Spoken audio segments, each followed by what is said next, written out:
Hi, it's Bob Hoopsher, and this is the Gaining Perspective podcast, where we bring you insightful conversations with some of the top thought leaders in the investment advisor profession and investment management industry. I am the founder of Advisor Perspectives and a vice chairman of Vetify. Spear Advisors is a fundamental asset manager specializing in industrial technology. And my guest today is the founder of Spear. She will explain how investors can do better than passively tracking the broader market, and you'll hear why adding a thoughtfully managed product to your portfolio can help you capture more upside in the long run. Ivana Delevska is the founder and CIO of Spear. She founded the advisor in 2021 after more than a decade of investing in industrial and industrial technology companies. Spear's flagship product, SPRX, is a unique ETF that invests in companies benefiting from breakthrough trends in industrial technology. It separates itself from competitors because it's an actively managed fund based on a hedge fund like strategy. So, Ivana, tell me about your career path and what led you to start Spear Advisors. Well, thanks for having me, Bob. I've been investing in industrials and industrial technology for over 15 years at several large hedge fund platforms such as Citadel and Millennium. 4 years ago, I saw a very big opportunity in B2B technology, and this includes companies that are benefiting from changes in technology trends that are overlooked by most investors as they're deeper down the value chain. So I started investing my own money in the space, and that was basically the precursor to Spear Advisors. So, Spear Advisors, their is flagship product is the ETF SPRX, as I mentioned in my introduction. What is the investment thesis behind SPRX? So, Bob, we believe that B2B technology will drive the next technology wave, and AI adoption is accelerating this trend. Consumer technologies drove the past tech cycle. This would be examples social media, streaming, the FANG stocks that we all know about. But tech adoption across traditional industries, we believe will drive the next wave. And that's basically the thesis, the core thesis behind Spear. We believe that actively investing in this space is the best way to generate alpha. As there is a lot of changes, you're going to see a lot of winners, but also a lot of losers. So adding something that will generate the average returns of the space is not really going to be that helpful to differentiate yourself. So, SPRX is an actively managed ETF. Why did you choose that investment structure? And tell me a little bit more about the ETF in terms of its risk management discipline and its expense ratio. So, Bob, investors can find the prospectus and additional disclosures on the website. The expense ratio is 75 basis points. The actively managed part of it came very natural to my prior strategy. So, this was basically not me thinking, hey, I'm going to start an ETF. This was me looking at my current strategy that I was running and seeing if an ETF strategy would be a good fit for it. So that's basically how it got started. It's just an extension of something that worked for me, thinking that that would work for outside investors as well. And the ETF structure makes it very easy to open it up to outside investors. So, you mentioned that prior to starting Spear, you spent about 10 years as a senior analyst at several long short hedge funds. How did that experience in the hedge fund world impact the strategy behind SPRX? So the strategy behind Spear today is basically a mix of all the different strategies and hedge funds that I've worked at before. So it brings elements from each fund where I thought they were doing a particularly strong job. So places like I worked for a Tiger Cub. Places like Tiger will have a very strong fundamental process. So, as an investor, as an analyst, there, you build a very good process of how to evaluate companies and invest for the long run. And then places like Citadel really bring in a great risk management process to my portfolio construction even today, basically assigning different risk factors to each of your idea and helping to manage your ideas as you go forward. So really, it's today the portfolio or our investment process is a mix of all the different places that I've worked at. There are quite a few funds and ETFs that target the technology space. What sets SPRX apart from others, and specifically the Cathy Wood ARC fund that has gotten so much publicity? That's a great question. While there are many funds that focus on innovation and innovative technology, where we differentiate ourselves is our idea generation process, number one, and number two, our research process and risk management. So, in terms of our idea selection, we do deep bottoms up research, and this is how we identify the themes rather than having a theme and then going down to look for the ideas. So, this enables us to identify trends earlier on because we are seeing our companies investing in these trends, right? So we can research these trends better and therefore identify who are going to be the winners and losers in the space. So we basically select several focus areas each year that we believe will offer outstanding returns, and we dive deep into those areas to pick 1 to 2 to 3 ideas that will go into our portfolio. And number two, I mentioned risk management. And here we use a proprietary factors based model that helps us understand our returns. So it's really not about reducing risk. We don't want to be reducing risk during downturns. We want to be risk on all the time. We want to have the best ideas all the time. But the goal here is to manage the risk and to minimize large alpha moves to the downside.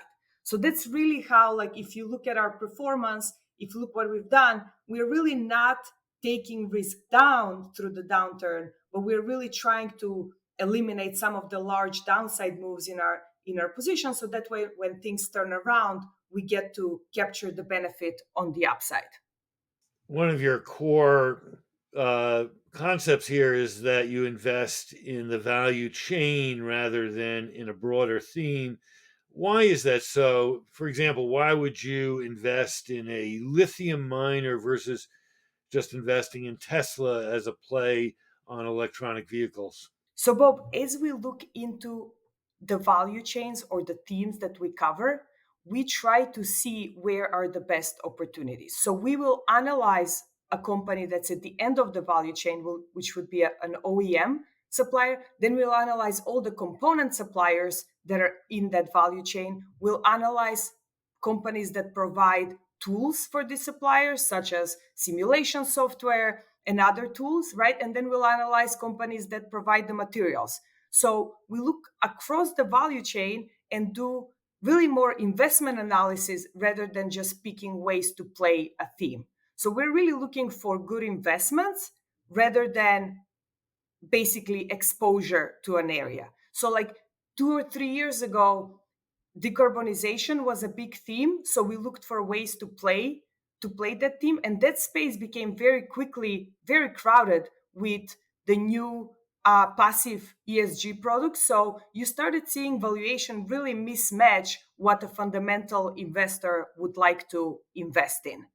So that's basically, we're all about fundamentals and we're all about valuation. And similar thing today, it's what's happening in AI, right? You have a lot of passive funds that are investing in AI, driving every stock in the space that has AI mention, AI ticker, anything basically to do with AI. But not all of those companies are good companies. So what we're trying to do is go deeper, analyze them, and pick out which ones will be the fundamental winners. Well, you mentioned AI, artificial intelligence. That's been a dominant theme this year. How do you recommend investing in that space? So, Bob, the most responsible way to invest in AI is by doing fundamental research. There is no way around it. You really have to understand what each company does and what the prospect of each company are. So, we find right now the best risk reward across the value chain, like we talked about, right? So, we see a lot more opportunities investing in the hardware behind AI. We see the next leg could be in the cloud infrastructure providers because the way you manage data in the past is not necessarily the way that data will be managed in the future. So there is a lot of companies that provide tools that enable you to optimize your compute cost, choose what's the best structure for your models. So this is an area that we're very focused on. And a third area is cybersecurity. We believe that as you see much more advanced AI-based cyber attacks, you're going to need different solutions. So this is going to be another wave that many investors are like, well, what does cybersecurity have to do with AI, right? Like it's not an obvious way to get exposure to AI, but we believe that there are a lot of great companies in this space. They've gotten really beaten up post this dot-com like bubble burst, right? So we can really dive deep into them, analyze them, and see who will benefit from this. So if you're looking for obvious ways, I think there is a lot of risks today because the winners or companies that did AI today are very likely to get disrupted. So we see basically a lot of companies that are now reaching valuation levels that are similar to 2 years ago, right? During the what I would call the bubble, right? While the fundamentals are not necessarily going to be improving at that pace. Are there any other opportunities that you're seeing that are particularly attractive in the industrial technology sector? Well, another area that I'd highlight is enterprise digitalization. I think that's going to be a big theme going forward. It's a theme that's already in motion, so it's not completely new. CRM systems have been around for many years now, but there are many tools and gadgets that build on top of this infrastructure. And now with AI, companies are going to be able to embed AI tool to further improve this, whether it's CRM tools on the sales side, whether it's operations tools on the cost management side. So we see a lot of mostly software plays that will benefit from this trend. You mentioned that you're all about fundamentals, you're all about valuation. We're recording this today on June 20th, and I took a look last night at your two largest holdings. They are Zscaler and NVIDIA. Those two together are comprise about 18% of the fund's holdings. Zscaler is losing money. NVIDIA is sort of a poster child for the AI revolution. Its price has roughly tripled since last year. It has a PE ratio of more than 200. What do you say to someone who looks at those two holdings and worries about the valuations, the fundamentals, and the risks in your fund? Oh, Bob, I don't want to underplay the fact that investing in technology is very risky. There are many changes, there are constantly changes, and winners very often become losers, right? So there is a lot of risks in technology portfolios, especially if you're running a concentrated strategy, right? You are really relying on 20 best ideas to consistently perform and deliver outsized returns. So, really, the way that we mitigate this risk is by doing very thorough deep dives on these companies. And we focus on finding the intrinsic value of our holdings. So, we will do a DCF and a very thorough diligence on our assumptions.